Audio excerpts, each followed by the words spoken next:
Mais um vídeo da Inboot Speaker. Hoje a gente vai mostrar um pouco da linha EA6, tá?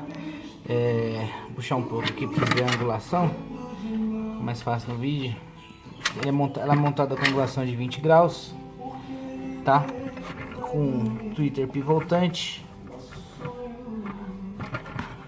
Tweeter pivotante super necessário.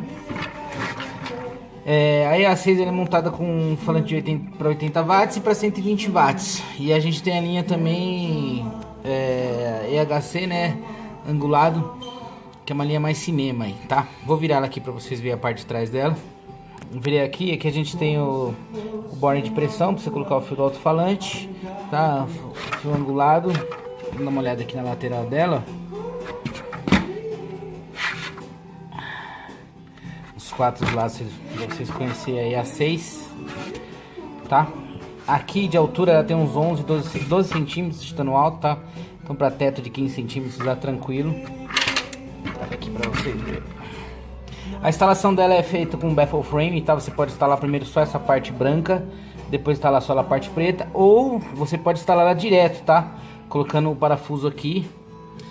Você pode parafusar ela direto sem precisar tirar o baffle, né, que é o defletor, essa parte aqui, essa parte preta aqui onde vem preso o alto-falante. Você pode soltar esses 4 parafusos aqui, tirar só o baffle e, né, que é o defletor, e instalar só o frame, só o quadrado aqui, só o aro, né?